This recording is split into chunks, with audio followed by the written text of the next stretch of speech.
Wagwan, everyone. I hope you're doing well and welcome back to another video, another stream up on Tereak Talks. Guys, I hope you're doing well. I hope you had a great weekend. I did my birthday, so I really enjoyed that. Thank you to everyone for the birthday wishes that I did have in the last stream up on this channel.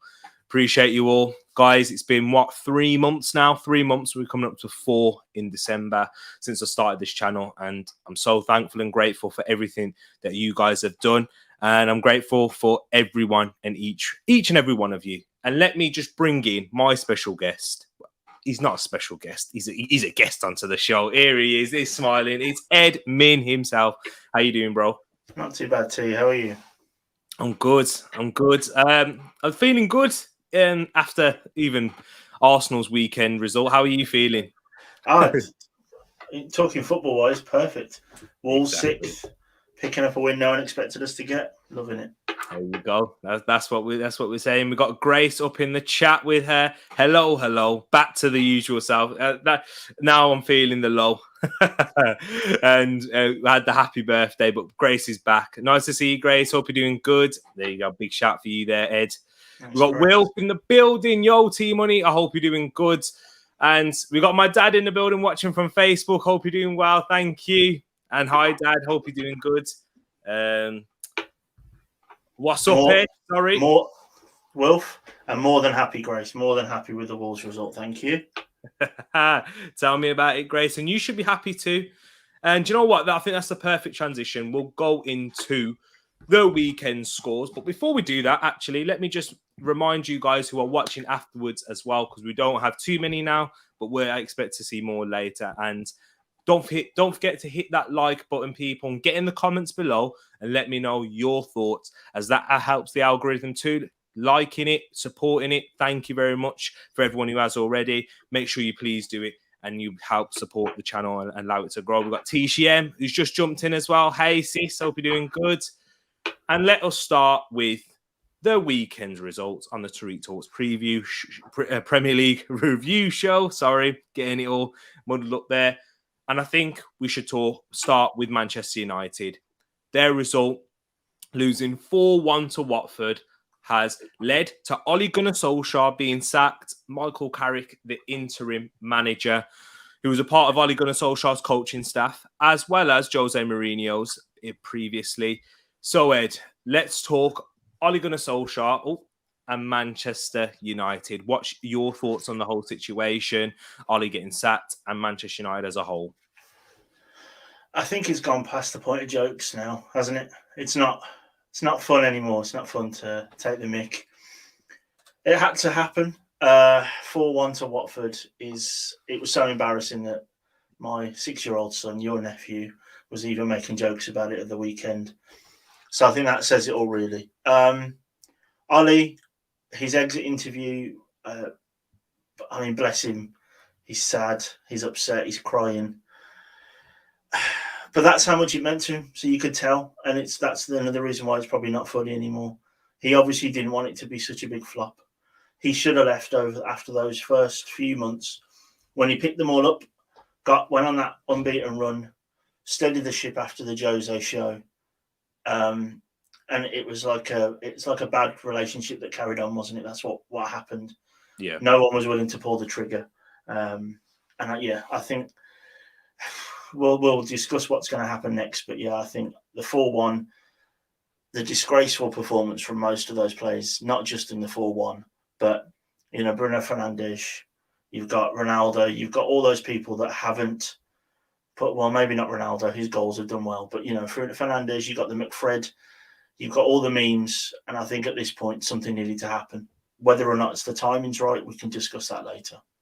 Yeah, and that's true. I think you hit the nail on the head. It is emotional, and that's where I believe Manchester United they let their emotions control their decision making. In the fact that they kept Ole Gunnar Solskjaer for as long as they did. And even from the start, if we think about it there, Ed, when they gave him that contract, because it was all off of that emotional wave, the hype. He was originally appointed to be the interim manager. And the fact that Manchester United took that decision after the Paris Saint-Germain result, which was in the very early period of his managerial reign, and then said, you know what, we believe it's right to give him that contract now and make him permanent. And a lot of the fans at the time, they were talking, they were saying, yes, we want that. We obviously the famous interview with, the famous after the game with Rio Ferdinand, where he said, yeah, give him the contract now. That was all emotion. But to be a successful club, I don't believe you can rule with emotion. And that's where Manchester United need to be. They should have turned around and said, no, we have to wait. But then it's okay making that decision, but further down the line, getting to this point where it got toxic and where there was no way back for him.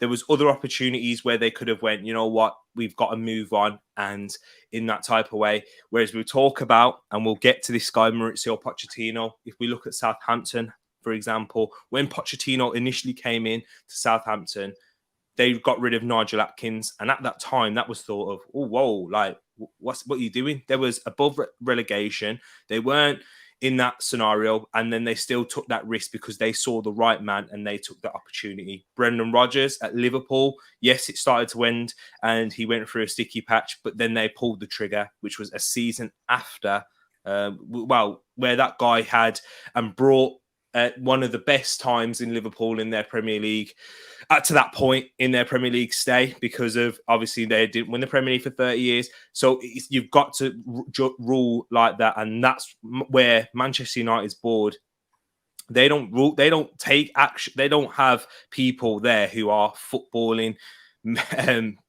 brains and figures. And that's why they make these decisions, and it's constantly happening over and over again. And they try and stick with the manager. They've gone with the unproven route at David Moyes at that level. Then they've gone with the Louis van Gaals, Jose Mourinho's, and then the Ole Gunnar Solskjaer's. That's why, for me, for Manchester United, I find it difficult to see how they're going to get over this and whoever comes in. And do you know what? Speaking about whoever comes in, we've got this man up on screen right now, Mauricio Pochettino. He's been linked, and today on BBC by Simon Stone, Mauricio Pochettino is open to becoming Manchester United manager, and it is not out of the question they could get the PSG boss now. Ed, what are your thoughts on Mauricio Pochettino? And guys in the chat, let me know your thoughts on Mauricio Pochettino being linked. Yep, there it is, brought up on screen. Let me know your thoughts, because they've been linked with Pochettino, Zidane, and all sorts of managers. Wayne Rooney's even been thrown into the mix. So guys, get that into the chat right now. Ed will give his, I will listen to yours, and then I'll give mine. So off you go. Well, he's an improvement on Ollie, right? Yeah. That's a given. He's won a couple of trophies now for PSG, but you take that with a pinch of salt, really. I mean, he's doing okay. He's obviously probably the best available. I don't know much about Ten Hag, I'll be honest. He obviously, you can churn out all the stereotypes. He knows the league. He knows England. He knows the history of Man United. He'll understand that. His win percentage, what you've got there showing on screen, it's all really good, isn't it? 50% pretty much win percentage. Yeah. We know he has a style of play. I think something we talked about the other day, when you watch some managers, you know that there's a style of play. Now, Ollie, you could say he had a style of play, but it was very swashbuckling, weak in the middle, kind of all on the attack. So that necessarily didn't work. But with Poch, you get a good balance. He's the best manager Spurs have had in my lifetime. He got them to places that Spurs had never got to. They were more than just a cup team under him. He got them to a Champions League final with a team really with only a couple of major players. He will get a better tune out of the players Man United have got. He won't fix Man United's problems, but it'll be a very good start if they can get him. And obviously there's these links with the fact that he's not happy with PSG. He's not happy with Leonardo having the say over the players. And if Man United offer him sort of that carte blanche to do what he wants, who knows? Who knows? And do you know what? I'll give my thoughts in a sec. I just want to hear yours and answer some of your questions up in the chat right now. Got Paxton. No, the Glazers want an interim until the summer. So 4 managers in 7 months. Ollie, Carrick, interim, then finally a new manager. Yeah, they have been talking about that, haven't they, Ed? They've been talking about the interim that they want. They've got Carrick in for now for the forthcoming games, and then they're looking for interim for the rest of the season. But with football, guys, it's fluid, and you can never have anything set in stone. Just like at the start of the season, everyone was predicting, all right, Ollie's now he's got a challenge for the title, but now look where Manchester United are. It's not about that anymore. It's about getting top four. So things do change. And even in the space of a day, if Pochettino sounded out his interest and then the Man United board are like, come on, we'll go and take that, they will do it, and they may get the permanent manager now. Just look at Cristiano Ronaldo. Nobody knew that Ronaldo was going to come into Manchester United at the start of the summer. That just presented itself, and the situation was there. So good point, Paxton, but I think things change in football. Sorry, Ed, not even close to being past funny. I've had to take grief from other fans for ages. I'm still wetting myself. Oh, me too, Will. Me too, honestly. And especially from United fans. Yeah. The Glazers knew he would be a yes man and would pull at our heartstrings. Yeah, that's true. That's why there are a lot of Manchester United fans that weren't Ollie out. It's because of those reasons, because of these legendary status for what happened in the new camp. So, yeah.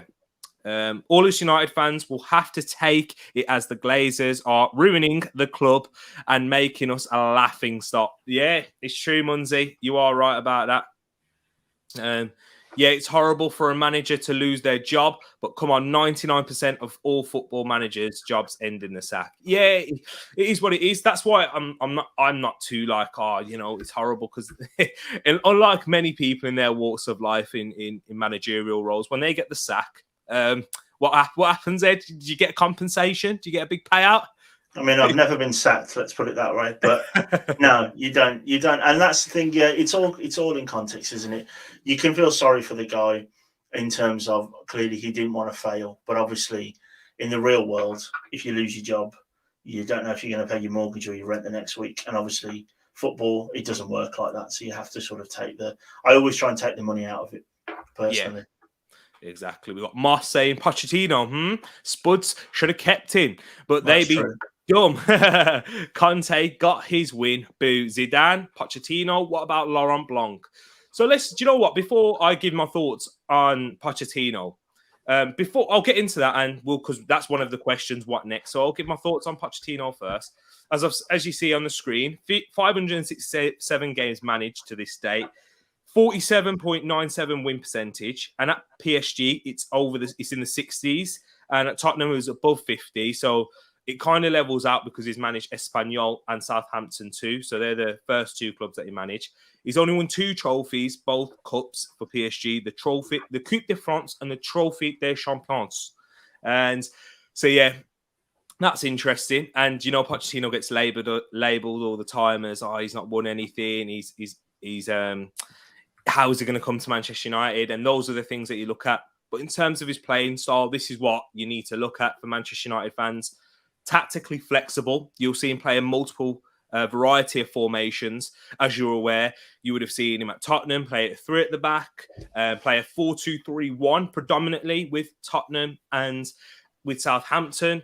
But at PSG, he's also played with a 4-3-3. We'll see him. He's very tactically flexible, and he doesn't have a set formation or a set way of playing. He can be possession dominant and possession based, but then also against better teams like we've seen against Manchester City in the Champions League. He can adopt a more pragmatic approach. For what we do see, he has a very aggressive press.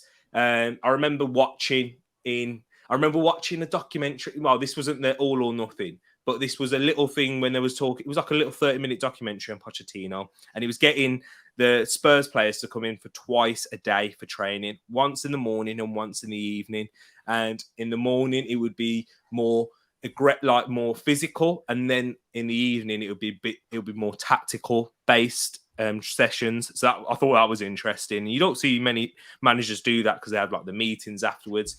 And the width is provided from the fullbacks. So that's interesting with Manchester United, because we know with Luke Shaw and Alex Telles on that left side, they do provide a lot of the width for Manchester United. But from Wan-Bissaka on the right, I'm not too sure if that's the case. His wingers, he doesn't really play with wingers as such. They're more as tens out wide. We saw a lot with Christian Eriksen playing out wide, with Dele Alli in behind Harry Kane, and then Son being that inside forward. So yeah, he doesn't play with the wingers that you're typically known with Manchester United. So that'll be interesting.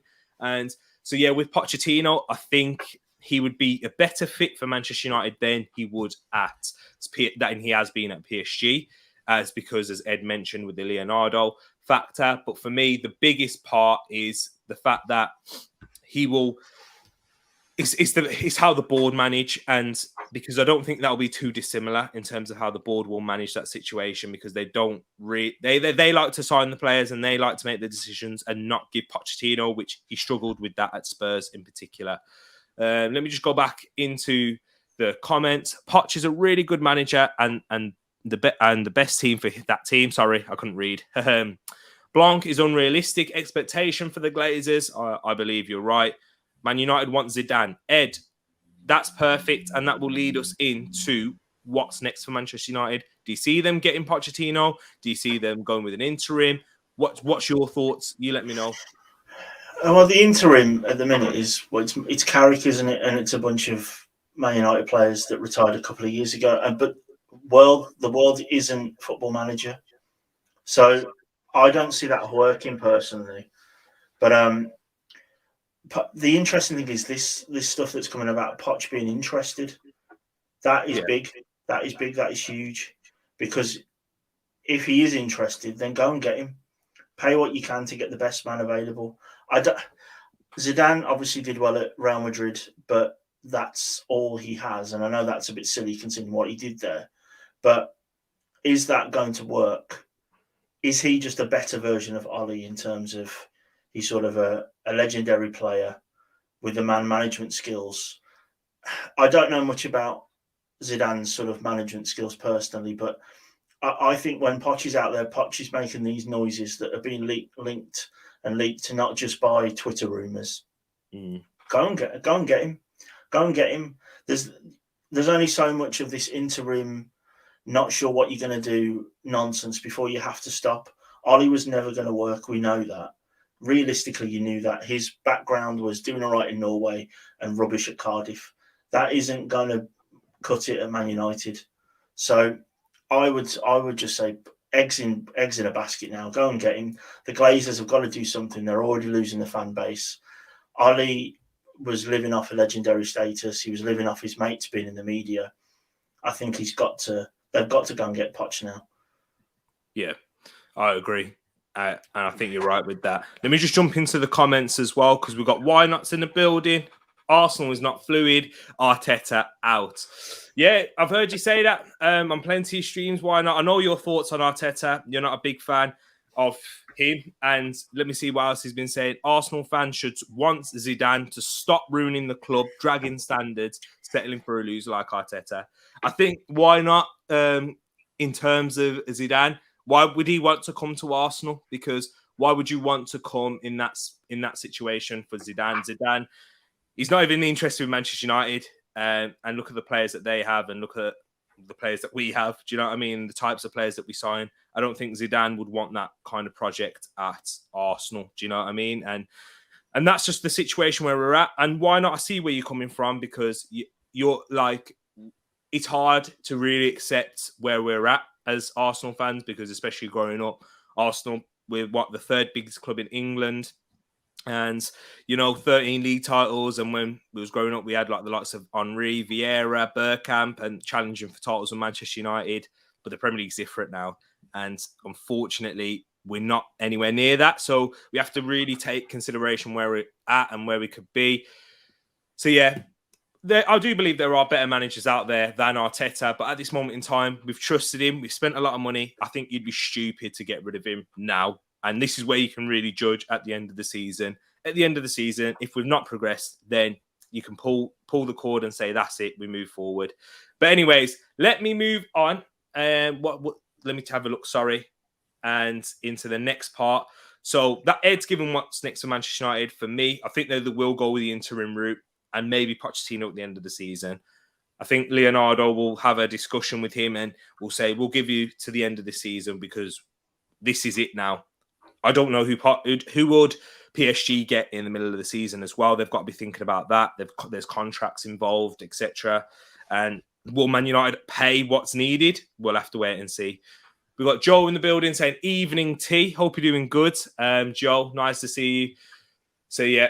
And Why Not's also said, fans need to stop being sentimental, grow up hair, and force the situation, booing chant names. That we'll see. We'll see on that. But Paxton's also said, the Glazers are incompetent, so they will do anything only when they have to. That is true. We've seen that with David Moyes sacking him then, Van Gaal at the end of the season, after the cup final, Jose Mourinho, and so is Ole Gunnar Solskjaer.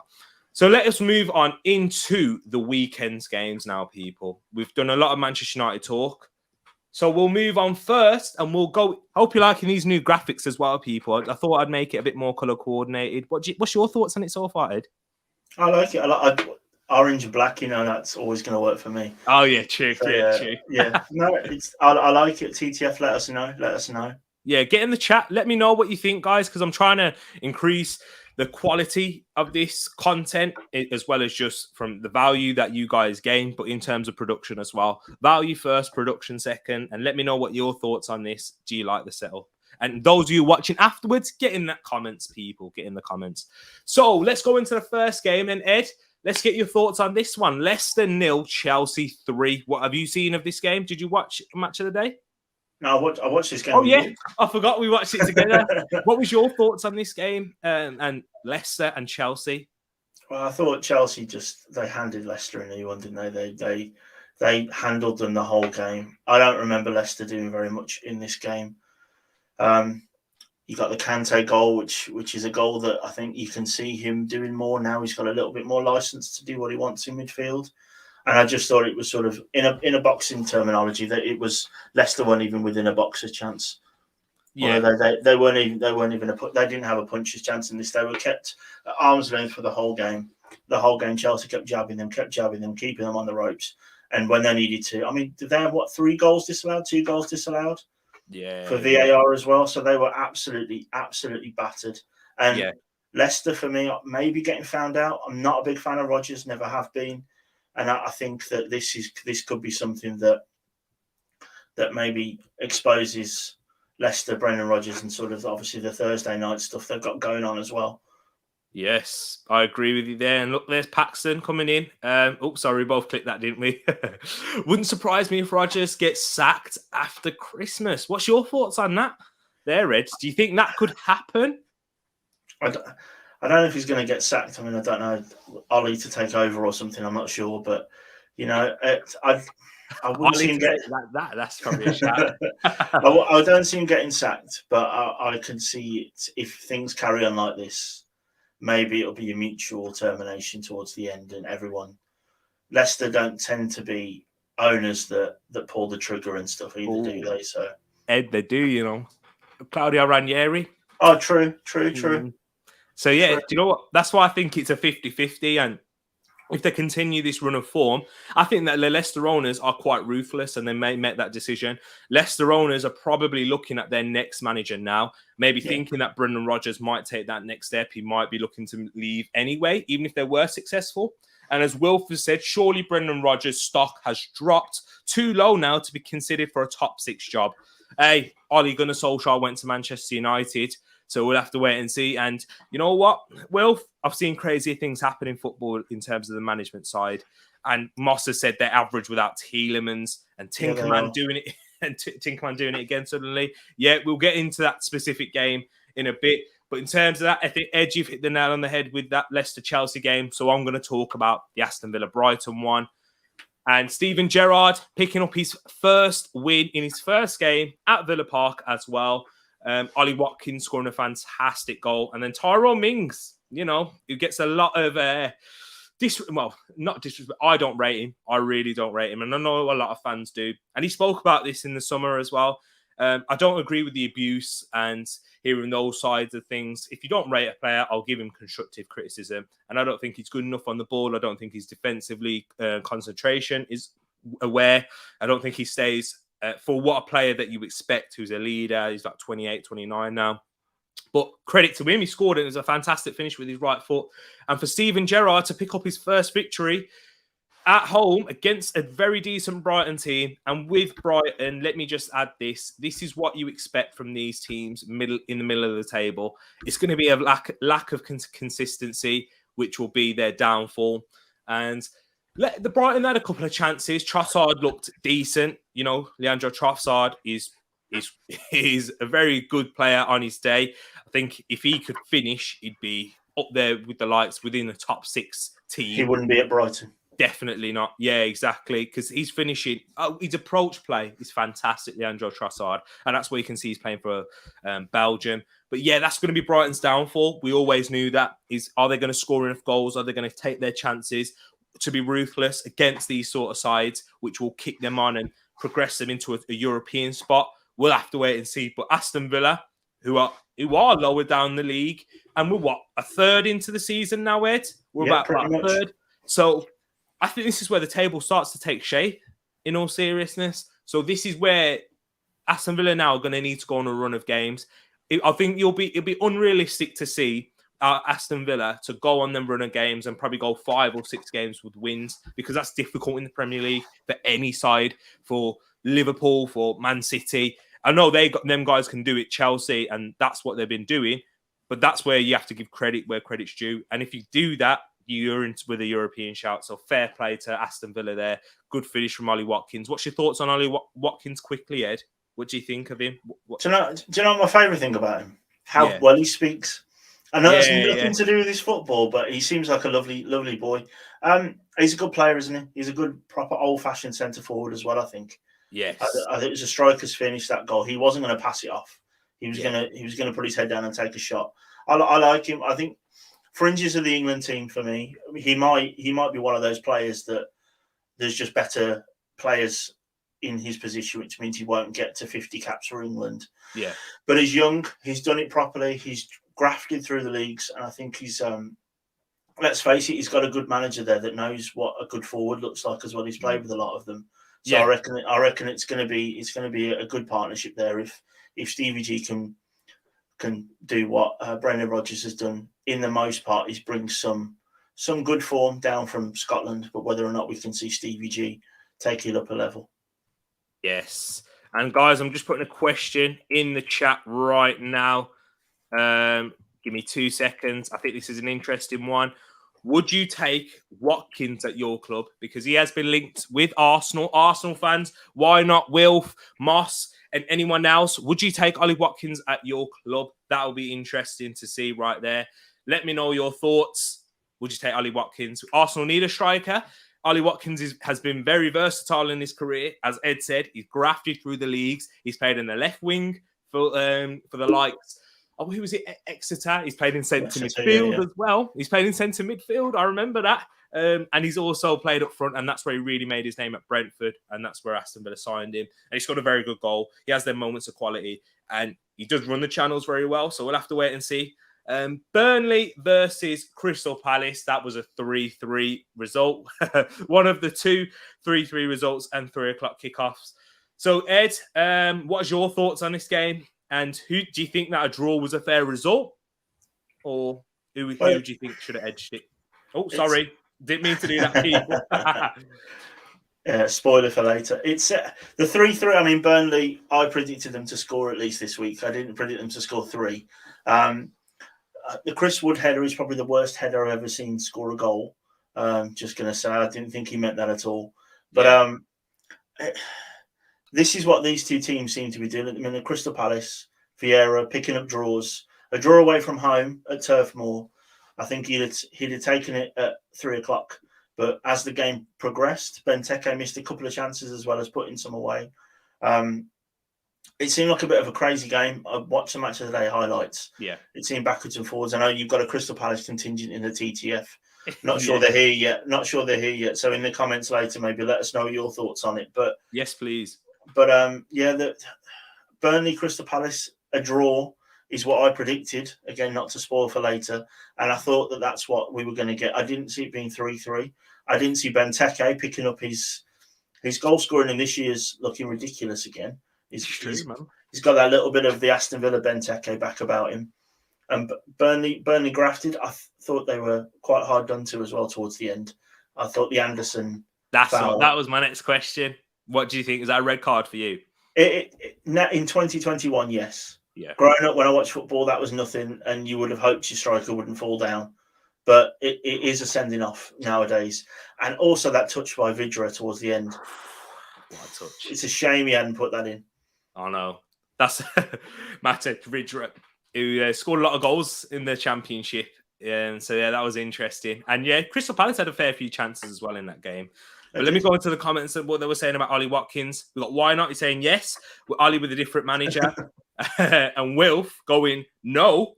I'm guessing he meant saying very good, but not at the level we're aiming for. So, guys, I want to see you guys have a discussion in the chats. What's your reason? Paxton's got one about. Oh yeah, no, wouldn't start over Ronaldo, Cavani, Martial, Rashford, or Sanchez. You don't need a forward, Paxton. You're right. You've got enough of them, but yeah. But I think about how many of them, Paxton. I think Cavani, Martial, they'll be leaving at the end of the season. So, yeah. And then Ronaldo's got one more year left. So, maybe in the future, but we'll see. And then what was Moss saying? 2-3-3 matches, wild, EPL, always exciting. You don't see a lot of 3-3 matches, and we had 2. Exactly. Burnley and hammered Rangers brilliantly without Gerrard. So, there we go. Gerrard's new team winning and Gerrard's old team losing. Says a lot about his impact on these players and the club. Palace versus Burnley shows why the Prem is the best league in the world. Exactly. Even at this lower end, you get high quality games. So, yeah, man, interesting. And Maxwell Cornet's goal. Woo, woo, woo. Yes. What a player this guy is looking. And, yeah, we spoke about him a lot. How did Burnley get him? But you know what? Seeing him play as that second striker, which he has played previously in his career, he wasn't really playing that position at Lyon. He was a left wing back or a left winger. So, yeah, man, what a left foot that guy has. Fair play to him. So, yeah, Maxwell Cornet looking wonderful. Newcastle Brentford. I'll touch up on this one quickly because you know what? There was a lot of goals in this game. Ivan Toney, you see that kissing the badge? This is the type of thing that Ivan Toney, this is why a lot of people won't like him. Yeah, in all seriousness, because I know he's got a lot of bad memories and bad thoughts with Newcastle because I watched him in an interview talking about that and saying that he didn't feel like he was given a chance. But you know what? Bro? We'll see what happens with your career in the Premier League. I know we've spoken a lot about Arsenal. So, yeah, man. But Newcastle, Eddie Howe, all having his effect, making them a lot more fluid going forward, which you have to bear in mind with Newcastle is a project. It will take time. With Eddie Howe, we know his teams like to score goals and then ship goals at the back. So that'll be an interesting fit. I think Newcastle are rock bottom now, aren't they, Ed? They are, yeah. They are. So, yeah. It's a hard road for them now. I know we've said 6 draws, right? That's what. Yeah, exactly. Without a win, I know we've said, Ed, that we don't think they'll get relegated in our Premier League grading video. But what is your thoughts? Do you think that's going to change? Because we are third into the season now, and they're going to have to pick up wins out of nowhere. So yeah, I think we saw a little bit of a different Newcastle in this game. There's a bit more spirit about them. There was obviously Brentford, a promoted team, but they're at similar levels. I think if Newcastle under Eddie Howe, the players that they're linked to are good enough to help them out in January, but they need to not be completely adrift by January. So I think they're going to have to scratch out some wins, keep picking up some draws, and I think they are going to need a little bit of fortune, I reckon. A little bit of fortune for some of the teams above them to get dragged into these teams like Leeds and Burnley, and they need to stay within touching distance of them. That's big. Yeah, exactly. That's what they do need to. And they're going to hope for other teams like Norwich, who we're going to move on to quick next, to not keep picking up results. That's 2 wins in a row now. Dean Smith got sacked for Aston Villa after a loss to Southampton, got his revenge in a 2-1 victory. Timu Pukki and who was it? Grant Hanley, or someone a centre-back who shares a big head like myself. So, yeah, man, it was nice to see that. But, yeah, Che Adams with a good finish. And we spoke about him in the preview, didn't we, Ed? Saying about, he's not good enough. But he's scored a few goals now this season. What was your thoughts on that one? It's a big win for Norwich, isn't it? It keeps them relevant, keeps them in touch with the teams around them. They've got some players in that team which, they've got some players with reputations to make back up. You've got Rashika, the midfielder. There was some hype around him a few years ago, wasn't there? And now he needs to prove it. So I think they are. I think Paxton's point there about Southampton was what I was just about to cover on. So Paxton could shout.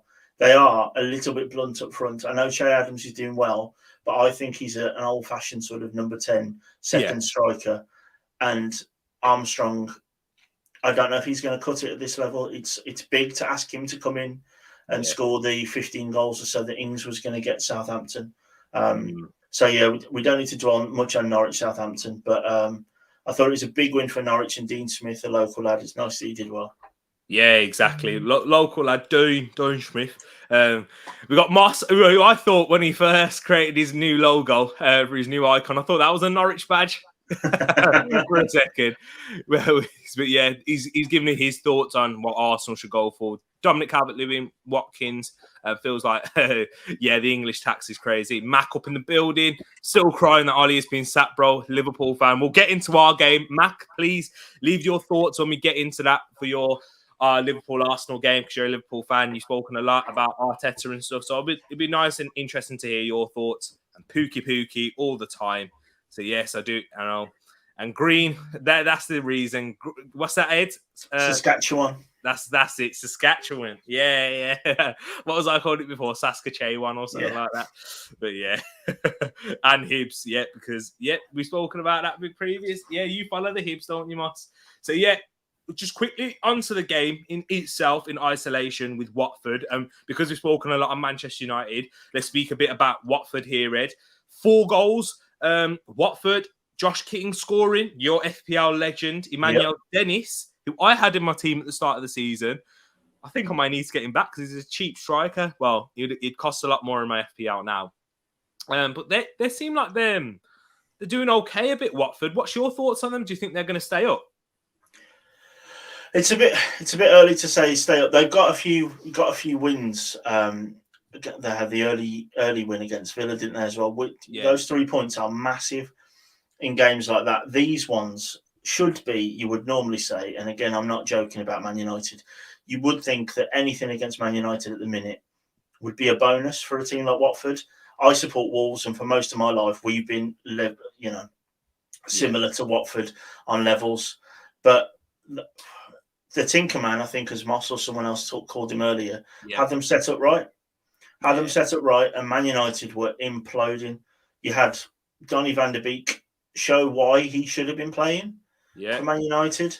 But you had Maguire is having a stinker, and someone needs to take him out of he needs to go out the limelight for a bit. But Watford, I think, as bad as United were, Watford were good. They were set up. Let's not forget they missed penalties and stuff as well. Tell me about it. Yeah, Saul missed 2 penalties and did a little sorry afterwards, so it could have been worse. Oh, and what I was hearing, I didn't watch the first half, but I was hearing it could have been like they could have scored more. And man, so Watford really taking advantage of those situations. And do you know what? In the Premier League, you have to, if you're going to have a chance of staying up or doing something, you have to take advantage. If they played Man United again, I don't know if it wouldn't be that same game, but you know what? That's what you have to see. I think what you can say about Watford, just quickly on them, is they have goals in the team. That's huge. They have goals, not Josh King. They've got Ismail Assar. They've got Dennis. They've got some players that can get the ball in the back of the net. Yeah, exactly. So Chucho Hernandez. They've got quite a few strikers. Watford. You know what? Like teams like Newcastle and the teams in and around them would love a striker like at least one of their strikers. That's why I think. I don't know. I'm changing my mind on Watford. I think that they will stay up and score enough goals. Ranieri's got form for keeping teams up and for keeping them organised, and that's what they're going to need with those goals. They need 8 or 9 players to keep it tight, and then hope that one of the game changers can change the game. Exactly. He's injecting man poofies. You can tell he's a Liverpool fan. Oh man. Love that though. But yeah, as Will said, Claudio told you T-Money. He's a very good underrated manager. I think he has his shelf life. Ranieri does. I think he works initially. He gets that like new manager bounce. Similar to like Ole Gunnar Solskjaer, he can build that camaraderie. But for when Like, his time will come up and his time will run out. We've seen that in his previous managerial jobs because there's a shelf life, don't you think, Ed? There's an expiration date on that style of management. Yeah, on that type of manager, and especially the way he can and has tinkered in the past, there is a point where the same message every week. Players in this day and age can't listen to the same thing every week. And I just think that one last point on Man United, I think, is that what they've needed out of this whole time is for the players, to stop pretending to be leaders and actually be them. And I think we saw against Watford, you had players pretending to be leaders after the game, but during the game, not interested in stepping up and being counted. And exactly. I thought Bruno Fernandes at the end, that's unnecessary. You don't hack a shot across a clearance away like he did, like you're not bothered. Sancho not tracking his man. I can't remember, was it Lindelof who didn't bother to close down because he was too busy putting his hands behind his back? All of that is just lacking bottle, lacking the cojones, as Troy Deeney would say, the Watford legend, to stand up and be counted. And then at the end, to do all that, it's not him, it's us. It's not him, it's us. Well, at some point, when you cross that white line, you need to mean it, and they didn't. Yeah. Exactly. So, and we'll move on into your team, Wolves, West Ham. An outstanding performance from Wolves, who've taken advantage. And we've seen this a lot. Well, not a lot, not throughout a lot of the season, but we've seen it on the odd occasion where West Ham come after the international break, not firing, but credit where credit's due to Wolves, creating chances once again. Ed, we'll get you into your thoughts in a sec. I'll talk about it briefly because I'm sure you've got a lot more to talk about because it's your team. So, what fantastic. Good finish from Raul Jimenez. And you know what? Wolves marching on. Where are they now, Ed? We're 6th. Exactly. So, Ed, let me know your thoughts on Wolves as a whole at the moment and in this game. I think we're showing the performances now are what they've been the whole season, barring the Crystal Palace debacle from 2 weeks ago. But we've got a manager that likes to attack, and he's turned up the dial from Nuno. That the players are pretty much exactly the same. But there's a difference in the attack. We're not toothless. It's not just give the ball to Adama and hope he can bulldoze his way through and cause some issues. Obviously, we lost Raul last November, this time last year, to that injury, and that derailed our season last year. But things reached its breaking point, a bit like Ollie, to be fair, with Nuno. It was very toxic, but obviously because Wolves are nowhere near the level of club of Man United, no one really cared that it was getting quite toxic at Wolves, and it was. And we've still somehow managed to make midfielders and futsal players at the back work in the Premier League. The African Cup of Nations might do us. Obviously, Adama's having a little bit of a hissy fit over his contract, but we've got that forward line. If we were to lose Adama, which I hope we don't, it won't necessarily impact us as much this year as it would have done last year. Exactly. And I think, as Max said there, we've got Neves, and I think in that player we might have a future world-class centre midfielder. The ball, you see some of the balls he was playing on Match of the Day. Oh my days. Ruben Neves, beautiful. Chef's kiss. What the passes, the long balls, the range of passing that he has. Oh, please. Yeah, I know Mac wants him, and I can totally understand why. I've been saying it, man. Why didn't we get him in the summer when we were linked to him? I wanted that to happen. But yeah, and do you know what? Paxton raises a good point on West Ham here. And do you know what? We'll talk about West Ham a little bit as well. West Ham will fall away in the final stages of the season. They don't have the depth, but good for Wolves. Exactly. And that's what it is, though, isn't it, Ed? With teams like West Ham who are in Europe in these competitions, you have to have squad depth. Antonio, who got flew out early by was it Sullivan and Golden Sullivan's private jet, 100,000. 100,000, yeah. Exactly, just to get him back so that he makes sure he's fit and returning in the best condition. But guess what now, people? You'll see it with your club, I'll see it with mine.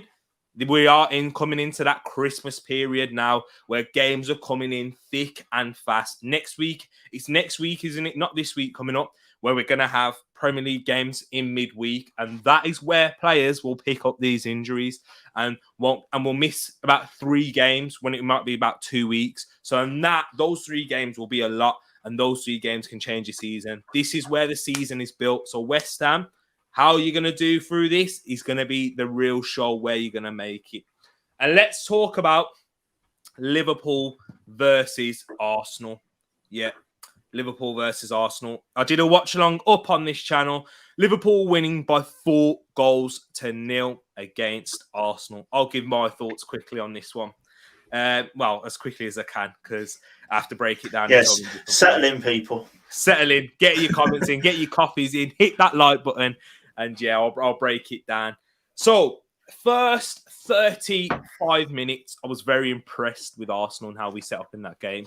I thought that in terms of the opposition, Liverpool looked cagey. They looked like they looked like they had respect for Arsenal, and that says a lot because there's been plenty of times we've come to Anfield, and in those 35 minutes, the game has been lost. So seeing that how Liverpool set up, and then the crowd wasn't very up for it, as I heard afterwards, and until that moment where Mikel Arteta and Klopp had that little fisticuff, it looked like where they looked like they wanted to both knock each other out. Klopp versus Arteta, it was nice to see that as well from my manager, and Klopp getting so incensed about it too, because there was a few incidents with Sadio Mane again against Arsenal at Anfield, coming in like, I don't know, he's got some personal vendetta. Is he a Spurs fan? Like, because the way he comes in, and he was coming into challenges, he was very, let's be honest, people, he was very lucky not to get a yellow card earlier than he did. And you know what? We'll have to see then. But I'm not going to blame that situation. But, you know, that's when I kind of knew it weren't going to be our day, because to get a result at Anfield, you need decisions to go your way. And then once that happened, Liverpool started creating chances. Ramsdale was excellent. But then the most disappointing factor was that conceding that goal from a set piece. To be preventing and stopping Liverpool from scoring from open play to that point was a big confidence boost. And then to concede on the stroke of half time, that was disappointing. First half was decent. Second half is where Arsenal, we have done this. We have done this previously, and this is why I was very happy with where Arsenal were how we were doing. I predicted a lot of draws when we picked up wins, like against Watford. I predicted us to draw, because with inexperienced players and young players, you have to expect inconsistencies throughout a 90 minutes and throughout results across the season.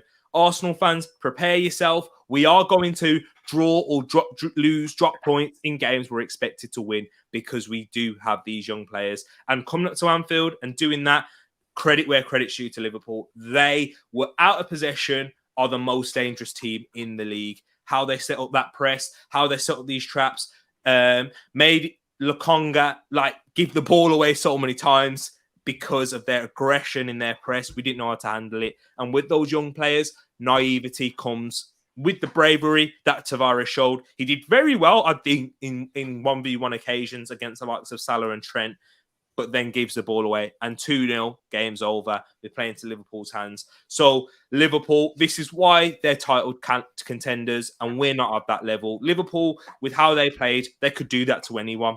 They could do that to anyone on that given day. If you're not on it, if you're not at the level of Liverpool, like Chelsea, Man City and Chelsea are, anyone else, any other team that we're seeing on here could get that.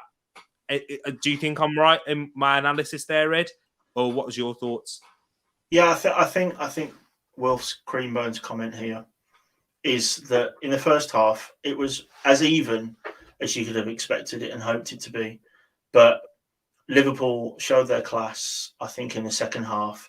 But there were some errors from Arsenal, and you can't do that in the Premier League, and you certainly can't do it against Liverpool. I think the reason why this maybe was overshadowed is not just the Watford Man United game, but also it kind of was expected in a way that this would be a young Arsenal team with a young manager that's still trying to find its feet against this machine that is Liverpool. And I've watched my team, Wolves, do really well against Liverpool and still lose, and you come out thinking, that was going to happen. And I think the scoreline doesn't necessarily flatter Liverpool. I think maybe one goal, obviously the Tavares issue. Two of the goals were mistakes. Yeah, two of the goals were mistakes, but also Ramsdale made some good saves as well. So I think it was Arsenal looked slightly toothless towards the end of the game. But again, we're like you just said, I think, barring Man City, the other 17 teams or however many it is could have easily lost to Liverpool 4-0 and not put up that first half an hour. So I think there were some positives to take out of the game for Arsenal. And I don't think it's necessarily blame Arteta out, or Arteta in from it. I just think these are some of the games sometimes you have to hold your hand up as a football fan and go, we were beaten. Exactly. And I just want to talk about this point quickly because I've thought about this before, because I knew there would be people saying that Brentford, Brighton, West Ham, they picked up results against Liverpool, and that is to Liverpool's expense. If you hear a lot of Liverpool fans, Mac, let me know your thoughts. I've spoken to Fozzie, I spoke to Laser, and I've watched a lot of Liverpool fans. That's their problem. They can't perform consistently. The performance against Brentford, defensively a shambles. Brighton, defensively a shambles. That's their inconsistencies that Liverpool fans are worried about this season. That is what... But if Brighton, Brentford or West Ham turn up to Liverpool on a day like this, they lose 4-0. I guarantee you that, because I've seen Brighton lose 4-1 to Manchester City based off of one half of a performance. I've seen Brentford lose to Norwich, and I've seen West Ham lose to Wolves. So that's the Premier League. If you don't turn up, and when you come up with it against a team like Liverpool, they will punish you. That's what happens. And that's what you have to prepare yourself as an Arsenal fan. Stop playing off of the badge and the name of the club. Look at where we are right now with the players that we have. It's hard. It's not easy. It's disappointing. But it is what it is, unfortunately. And there's nothing we can do to change that whilst we are in that stage. And that's why I'm just going... I'm not going to be reactionary and say Arteta out after this, because he's impressed me with the 10 results. And I think if you do micro-analyse and take games out of context, and I've seen Arsenal fans say, look, we've lost 4-0 to Liverpool and then we lost 5-0 to Man City. But what about the 10 games in between that against teams where we're expected to lose? That's what happens. And if you live your life as a football fan, blowing where the wind takes you, I think you'll be very up and down, and it'll be a bipolar football fan. That's what it will be. So I like to come at it with balance. I expected Arsenal to lose, disappointed, but I expect these inconsistencies from the likes of Tavares, Lokonga, Emile Smith-Rowe, Saka, Gabriel even, I didn't think had a great game, Ben White, Tomiyasu, and even Aaron Ramsdale. Aaron Ramsdale will have a day this season, a few games this season where you're going to go, yeah, we expected better from our goalkeeper there. And even, as you said, Mikel Arteta, who's a young and inexperienced manager, I'm going to expect those things. So that's what you have to take when you have this young fan base as a whole. But yeah, young, not fan base, but young squad and young management and young staff. So yeah, there's the Arsenal game done and wrapped up. So we'll go into the Manchester City versus Everton, 3-0. Ed, what was your thoughts on this one? How bad are Everton? Yeah. That was my first thought. It's Everton. Wolves played them a couple of weeks ago, obviously, and so I watched that game quite intently, and they were poor. And I think they were even worse here against Man City. So I think they were lucky to come away 3-0. I think Man City turned into a training session at one point, and some of the runs from midfield, the Foden, Sterling sort of going in behind, then coming back, the movement is exceptional. Rodri is making me question whether or not I should rate him or not as well, because I haven't really in the time I've watched him, but I'm probably wrong about that. But I don't know if I have a blind spot for that position. But I thought Everton were poor. Rafa, again, questionable decision on whether he was the right man for the job in terms of the history that he has with Liverpool. This isn't a Rafa team. This isn't what you expect of a Rafa team. And I think it's a surprise to watch a Rafael Benitez team and think this isn't what he does, because he has many years and many successful years at big clubs and smaller clubs. So they do look like a train wreck. And I thought, Man City were exceptional, but did they get out of second gear? I'm not sure I saw it. No. And that's the thing, when Manchester City, with how they play and how they can just break teams down and find it's not even Everton because they've been poor, but any crack and any sign of weakness, Manchester City will pounce on that. They're at quality, and they could have scored by more. Sterling showed his best and worst in that game, from his diving, from his missed chances, and then from the ball from Cancelo. Woo! If I talk about chef's keys, you need about 2 of them. João Cancelo, fantastic. Been the best fullback this season, in my opinion. With the likes of Reece James, Trent Alexander-Arnold. Guys, let me know your thoughts. Who's been the better out of the 3? Reece James, João Cancelo, or Trent? Let me know, because I think João Cancelo takes the crown for me so far. I think of all the things that happened in that game, my favourite moment was when Alex Iwobi got past Kyle Walker, was about 4 yards in front of him, and was like, I'm gonna have to chop back because he's going to catch me up. And before he'd even thought about that, Walker took the ball off him. He is so fast. Tell me about it. And then, that was amazing. And then Bernardo Silva scoring once again. Matt going with his boy there. Totally understand. But yeah, man, can't wait until we play Everton. Want to smash them. Rafa, we love you, but we chose the wrong side. Yeah, man. But it's looking difficult for Everton. And also, with what Rafa said, he said that don't expect to see the real Everton until the second half of the season. And you know what? When you're missing players through injury, like they have had with the likes of Decore, Calvert-Lewin, and Richarlison's only just come back. And obviously the player we can't mention for legal reasons. Oh yes, Gilfie. Yes. When you're missing those 3 players who are key players for Everton, I think that would affect most sides in the league, unless you are a Chelsea, Liverpool, Man City. But on that though, would you be happy if any one of you in the TTF now in the chat or to UT, would you be happy in hearing your manager say that you won't see the best of our team until the second half of the season? Second half of the season's done. You're only going to get 3 or 4 places at where you are. So I would be happy with that as an Everton fan personally. Hey, Ed, I saw that last season at Arsenal. We had to write off the first half of the season because at Arsenal. And you know what?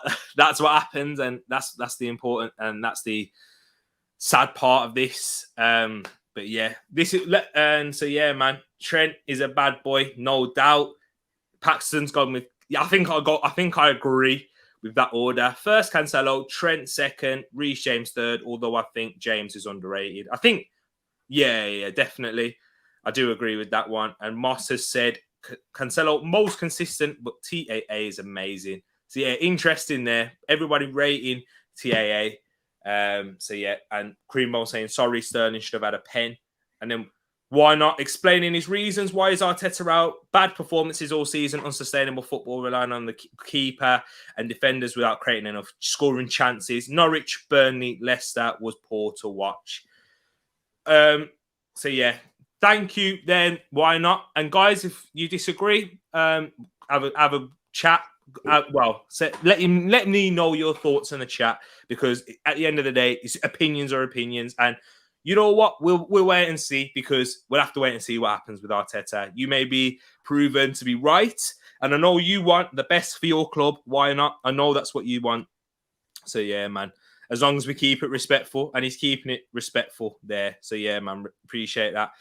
So into the last game, Tottenham versus Leeds, 2-1 to Tottenham. Ed, what was your thoughts on this game? Leeds taking the lead, and then Tottenham nicking it. Well, not nicking it at the end, but taking it. Full disclosure, I've only seen the Sky Sports highlights. I've only seen about 3 minutes of this game. Okay. But it looks as though that, Leeds are struggling, aren't they? Yeah. Leeds are struggling. There was a lot of highlights of Leeds from the first half, but in the second half, there was nothing. So I think that probably says it all, really. And my only real concern was why wasn't it Kane that was running in on that free kick? It was the left back. I was really surprised with that personally. But yeah, to be honest, from what I saw, it looked like a bit of a routine win, despite the fact it was 2-1. And Conte is going to get results like this. This is what he does, right? Yeah. In a game when your team's down, you know he'll have a plan. You'll know he'll get them out of it, or there'll be more chance of him getting them out of it than the previous manager at Tottenham. Yeah, exactly. And with, you know what, I think if we're going to talk on both teams, I'll start with Leeds, because in the first half they were fantastic and they were the better side, dominating Spurs possession in terms of possession, creating more chances, looking a threat. with a lot of their players that are missing too. And I think that's what a big factor is. I've heard a lot about Bielsa being a fraud. I do think that the second season syndrome has a part to play, most definitely. But when you're missing a lot, we talk about Everton's injuries. Have you seen the amount of injuries Leeds have with a very small squad? Team, right? Exactly. And Marcelo Bielsa, which is his pros and cons, and you've seen it, Ed, at your club, when you work with a small squad and you pile on injuries, what happens? It has a bigger effect on your team. Ayling, Bamford, Rafinha, Roberts has been missing at points in the season. And then we also have Rodrigo. There's another one. Those types of players. And then a lot of them, quite a few of them were signed as well, weren't they? For when Leeds got into the Premier League. So, yeah, man. And then Llorente's been missing. Robin Koch still missing at the back. So, yeah, Leeds, it's going to be a difficult season. Once it gets there. It's not Bielsa's sort of a fraud. I mean, whoever thinks that clearly hasn't looked at his CV. But it's that style of football and his style of football requires incredible fitness and that tightness of the squad. And if you don't have it, not many players are going to be able to be brought in and get that system straight away. Yeah. As well. Again, very similar to watching Wolves under Nuno. It was, we knew what we were going to get, but sometimes it took a while for those players to come in and realise that the system that they were playing in is good, is good and will work. And I think that's why you do have to take your hat off to someone like Patrick Vieira. What he's doing at Crystal Palace is he's managed to get that already, and then he's going to build on that. And I think that shouldn't be underrated. But yeah, with Leeds, to call them frauds, to call Bielsa a fraud is no, I think they were a bit overblown because it was so new when they came into the Premier League last year or whenever it was. But I don't think it's about them getting found out. I just think it's about them having too many injuries. Yeah, I understand and I hear that, bro. And with Tottenham as well, as you said, that is what you're going to get with Rafa, you see. He does. I mean, not Rafa, Antonio Conte. Sorry, I'm just reading the comments on Rafa with Antonio Conte.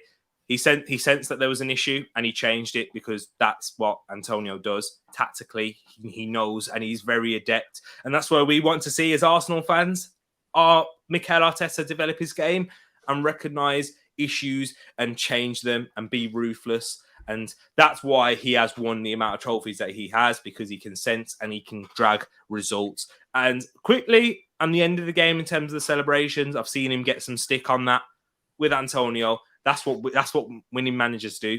Yeah. Even if Liverpool end the exact same result against Leeds, but were struggling, Klopp would be giving it all the madness because it's about winning games. It's breeding that winning mentality and making the players enjoy wins so that they get that desire to get it even more. Whether it's against Exactly that. Get them used to it. Don't take any game for granted, because this is the Premier League. And if you're going to do anything, you have to win. You have to win ugly, and that's what they did. And that's the passion that he's shown. So yeah, I don't want to give too much praise to Spurs.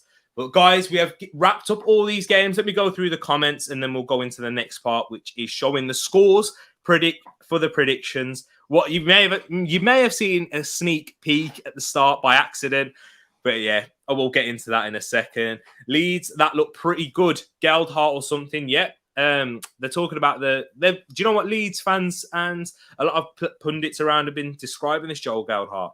The next Wayne Rooney, Ed. Okay. So, yeah. And it's mainly to do with his style of play. He's very aggressive. He takes on. You saw him against Wolves in the highlights. He got the penalty. He looks good. Looks left-footed. I prefer that comparison to what Martin Keown said, which was the next Messi or something ridiculous that he said. So yeah. Which I think is just because he's under 5'8" and left-footed. But yeah, he looks good. And I think the dynamism is very Rooney-esque, and I think that was different with when Rooney came in. Obviously. Yeah. When he scored that goal against Arsenal way back when, it was because he was willing to take that chance. And I don't think we have in the history of English forwards, we tend to have a few forwards that don't like to take that chance. I think that's changed recently, and I think he looks in that mould again of low central gravity, looks good on the ball, and not afraid to go forward. Looks like a good player. It's true. And why no Rafinha? The Brazil trip, as Jesus and Rafinha didn't play. They're both ill. We're not quite sure what the illness is yet. It might be, what, because you know what the situation is like in Brazil at the moment. But yeah, that's why they didn't play, because they were both sick. Spurs and their dead team was in crisis mode all season, sacked a new manager and got a better manager at 1 point off of Arsenal. Mind the gap settings, Arteta's at the wheel. Without money, Conte can only do so much. I agree. Conte is a proper coach and manager with proper tactics and training methods. Kane needs to get sold to get Conte desires. Do you think that Kane would have taken the job? Not Kane. Antonio Conte would have taken the job, knowing that Kane might have to get sold, Ed? No, I think that's the thing as well. I think on what Why Not said there, or was it Wilf? Might have been Wilf. Conte is only going to go a place where there's money, so I don't think Arsenal are willing to spend the money he will want either. Whereas Levy, I think, is going to have to. Yeah. It's true. Well, we have spent the money, but I don't think we'll do it again. I don't think we'll do it again. Yeah, not necessarily like the Pepe money and stuff. I'm talking about. Conte is going to want to change things. Maybe not in January, but next year. And I don't think he'd have taken it if he hadn't have at least got the say-so from Harry or from Charlie, whichever Kane it was, that said they were going to give him the rest of this year. You could see Kane going next summer, but who knows with what Conte might be able to spin it. Exactly. And that's what I do see why not is skeptical on Arteta and those things, because we spent a lot of money on him in the summer. We spent the most out of Europe, and on this young and inexperienced manager, it is a risk. I'm one of them who's like, I'm willing to ride it out because I don't like chopping and changing managers. I don't think that's what Arsenal's built on. That's not what we've done.